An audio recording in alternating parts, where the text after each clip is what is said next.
Pemirsa, MPR RI menyelenggarakan Pekan Konstitusi 2019 bagi generasi muda. Ya, acaranya bertujuan untuk menyadarkan generasi muda berkonstitusi sejak dini serta kritisi sistem tata negara.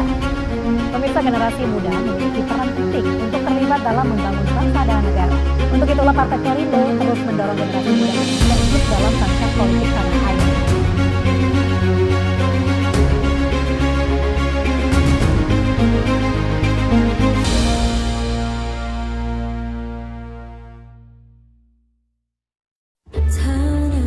Sumpah Pemuda.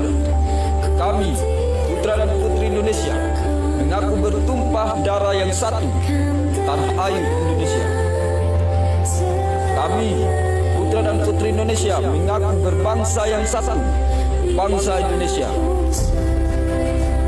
Kami, putra dan putri Indonesia, menjunjung bahasa persatuan, bahasa Indonesia.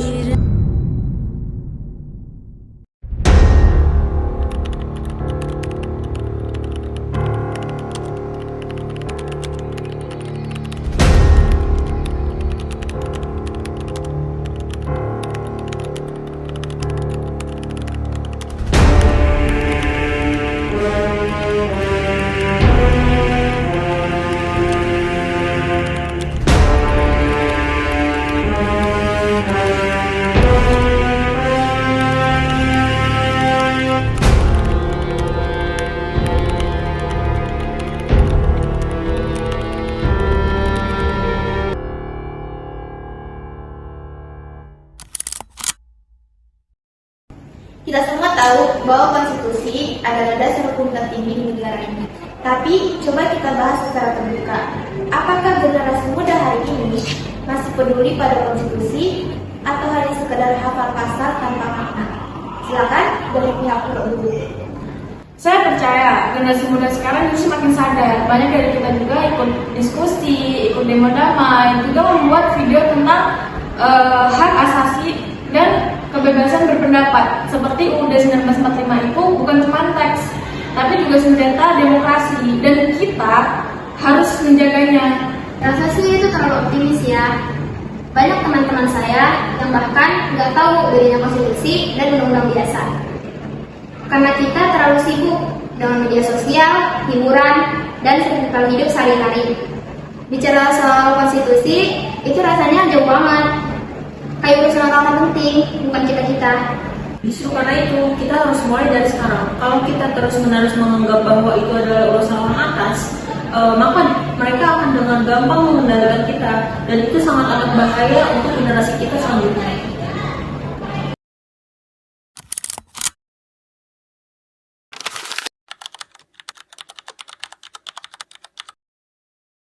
Kalau kita bicara tentang sistem pendidikan, kita mengutip teorinya Bloom itu. Teori Bloom itu bahwa proses pendidikan itu dia bertumbuh pada 3 aspek penting, yakni terjadinya perubahan kognisi, perubahan psikomotorik, dan perubahan afektif. Kalau dilihat dari aspek perubahan kognisi, memang pendidikan ini cukup berhasil bagaimana melakukan transmisi ilmu pengetahuan kepada peserta didik dengan berbagai varian kurikulumnya. Dan indikator ini bisa kita ukur ketika terjadinya pemberian penilaian evaluasi tahap akhir dari sebuah proses pembelajaran. Yang kedua, menurut Bloom itu proses pendidikan itu harus berorientasi lahirnya semacam keahlian atau mahasiswa atau siswa itu memiliki keterampilan dalam konteks bisa bagaimana dengan ilmu pengetahuan yang dia dapatkan dia bisa mengembangkan potensi dirinya sehingga dia menjadi kelompok yang tercerahkan, kelompok yang tercerdaskan dari proses pembelajaran itu. Yang ketiga adalah menurut Bloom itu, proses belajar itu melahirkan perubahan perilaku. Pada konteks perubahan perilaku memang kalau kita mau jujur, pendidikan itu memang berhasil memberikan muatan-muatan pengetahuan, muatan-muatan ilmu yang cukup banyak kepada para mahasiswa atau para siswanya. Tapi pendidikan itu bukan hanya terletak seberapa jauh ada terjadi transformasi pengetahuan semata, tapi dia merupakan rangkaian 3 perubahan penting. yakni perubahan pada tingkat pengetahuan, perubahan pada tingkat keahlian, dan pada perubahan pada tingkat perilaku. Kalau kita lihat hari ini bagaimana sistem pendidikan kita itu bisa memberikan gambaran secara holistik tentang bagaimana proses konstitusi yang berlangsung dalam sebuah negara, maka kita bisa simpulkan bahwa dari sisi ilmu pengetahuan, memang masyarakat mahasiswa itu bisa memiliki pemahaman yang agak komprehensif tentang bagaimana sebuah sistem undang-undang sebagai sebuah sistem regulasi. Tapi sayangnya itu pemahaman pada tingkat teoritis. Jarang sekali diaktualkan, jarang sekali diaplikasikan dalam bentuk tindakan-tindakan yang bisa melahirkan kemampuan bisa menerapkan apa yang dia dapatkan itu dalam konteks bisa berpartisipasi dalam proses mengawal dan menjaga sebuah proses regulasi itu berlangsung. Tapi pada tingkat yang ketiga, pada tingkat afektif, ternyata regulasi itu hanya sekedar sebuah produk hukum saja, tapi tidak memberikan pengaruh secara signifikan. Lahirnya ada sebuah kesadaran kritis dari mahasiswa atau siswa dalam konteks bagaimana menggumuli realitas tentang regulasi atau konstitusi itu. Kalau kita lihat dalam konteks hukum hari ini banyak sekali produk-produk hukum itu yang memang direkayasa yang secara sistematis untuk bagaimana mendogma, memberikan sebuah indoktrinasi kepada mahasiswa untuk menerima tanpa ada ruang kritis, tanpa ada ruang pertanyaan-pertanyaan untuk mempertanyakan sisi kelemahan dari sebuah regulasi itu. Oleh karena itu, bagi saya sistem pendidikan kita hari ini memang cukup menyediakan kerangka teoritis, kerangka seberapa jauh mahasiswa itu bisa menjadi orang yang ahli, tapi dia gagal membentuk karakter yang mumpuni bagaimana bisa memahami regulasi dalam konteks yang sebenarnya. Makanya agak menarik memang sebuah produk pendidikan itu bukan dilihat seberapa jauh orang itu menjadi cerdas, seberapa jauh orang itu menjadi pintar, tapi seberapa jauh orang itu mampu mengaktualisasikan apa yang dia pahami dalam bentuk tindakan-tindakan etis. Misalnya, ketika terjadi pelanggaran hukum dalam konteks korupsi, mahasiswa punya kecerdasan, punya keberanian untuk melakukan otokritik terhadap sebuah produk undang-undang. Tapi hari ini memang mahasiswa itu tidak diberikan ruang semacam itu untuk melakukan otokritik terhadap sebuah produk undang-undang. Mahasiswa itu memang disetting, direkayasa untuk menerima sebuah proses indoktrinasi yang diajarkan oleh dosen atau disiapkan oleh sebuah institusi pendidikan. Oleh karena itu, kalau dari sisi bagaimana penerapan era digital, sebenarnya era digital itu memberikan ruang yang sebesar-besarnya bahwa proses untuk mengakses informasi tentang bagaimana penerapan regulasi itu sungguh-sungguh sangat terbuka, begitu bebas.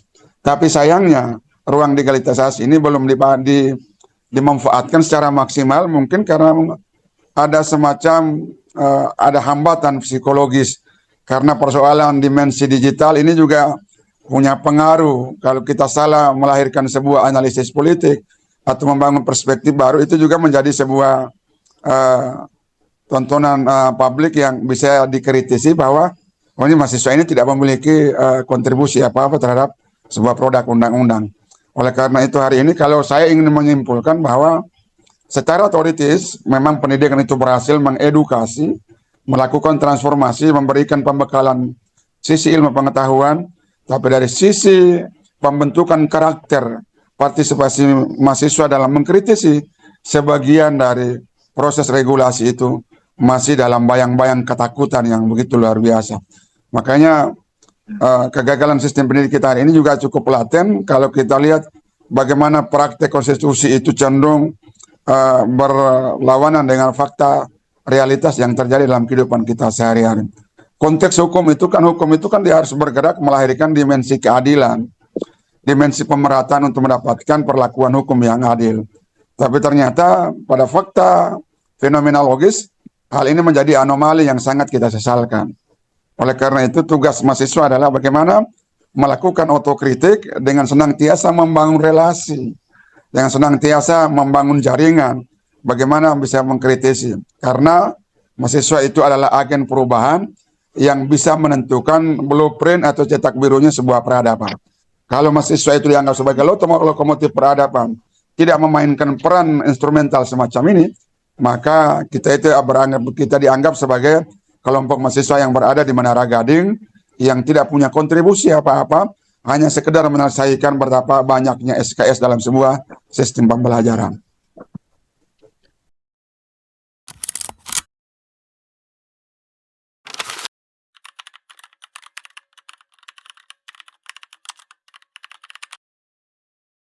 kekuasaan dimanapun pasti ingin supaya setiap kebijakannya langsung diterima dan diterapkan. Karena itu suara-suara kritis itu sengaja dibungkam. Sayangnya kondisi organisasi kita, terutama organisasi kemahasiswaan, kepemudaan itu rentan dengan permainan politik dan permainan uang. Jadi ketika orang dihadapkan uang, itu semua kendor. Jadi runtuh moralitas generasi muda kita itu dihadapkan pada uang. Jadi kita lihat bahwa sikap kritis sekarang tidak muncul. Bahkan di kampus-kampus besar utama itu tidak muncul sikap kritis. Kalangan akademisi, dosen, profesor, hampir dikatakan jarang ini muncul. Akhir-akhir ini aja setelah Jokowi lengser, pada menjelang akhir periode Jokowi lengser itu baru muncul sikap kritis.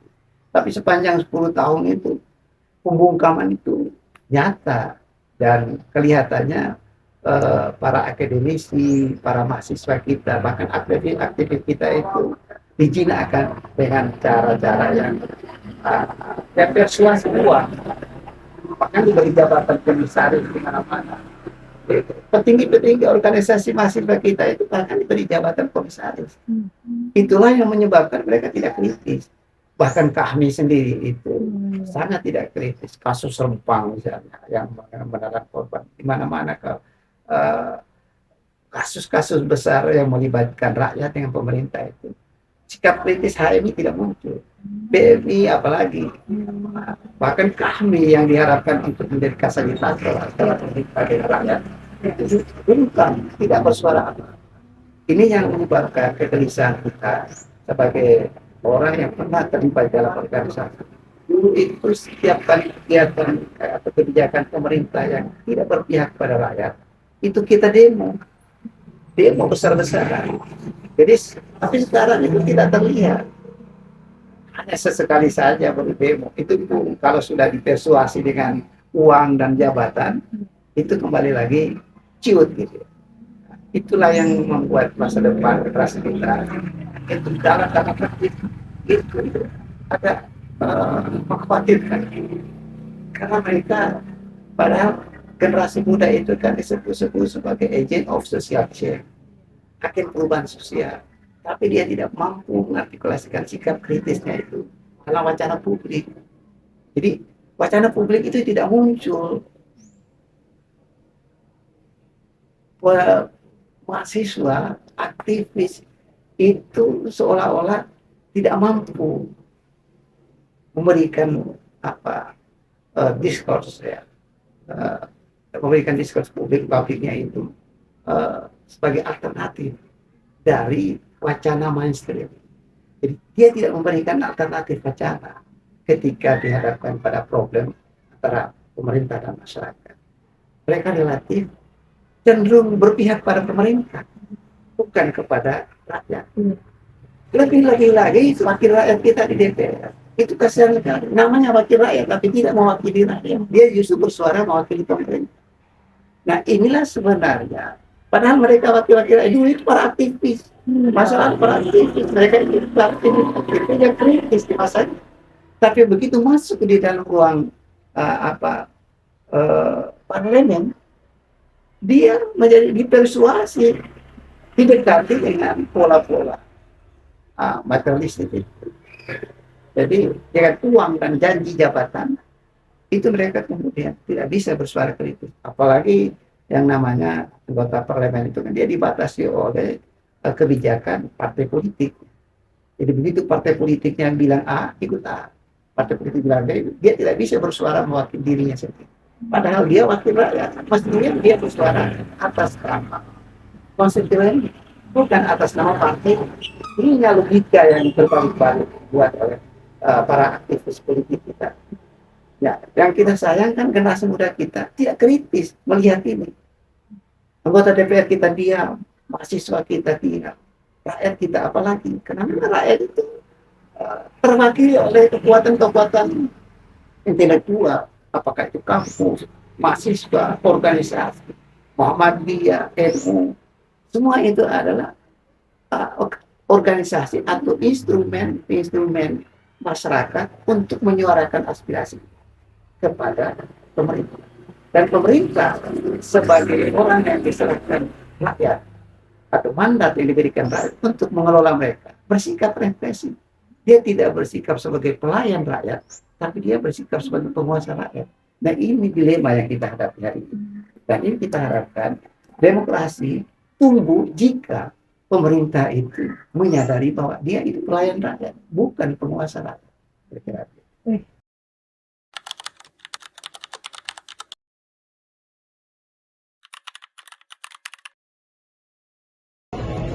Kalau sendiri sih belum pernah ya.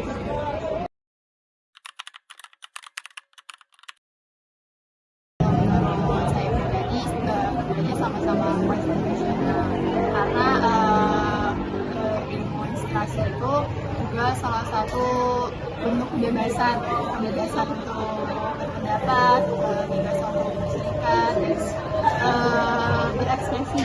Nah, medium itu juga termasuk dalam hak untuk berpendapat. Kan tadi hak untuk berpendapat itu juga mencakup hak untuk juga berpendapat. Jadi dia juga menjadi salah satu konstitusional. Jadi partisipasi politik di negara demokrasi itu bisa aktif atau pasif. Jadi yang penting itu kitanya memilih secara bebas tanpa ada tekanan dari manapun.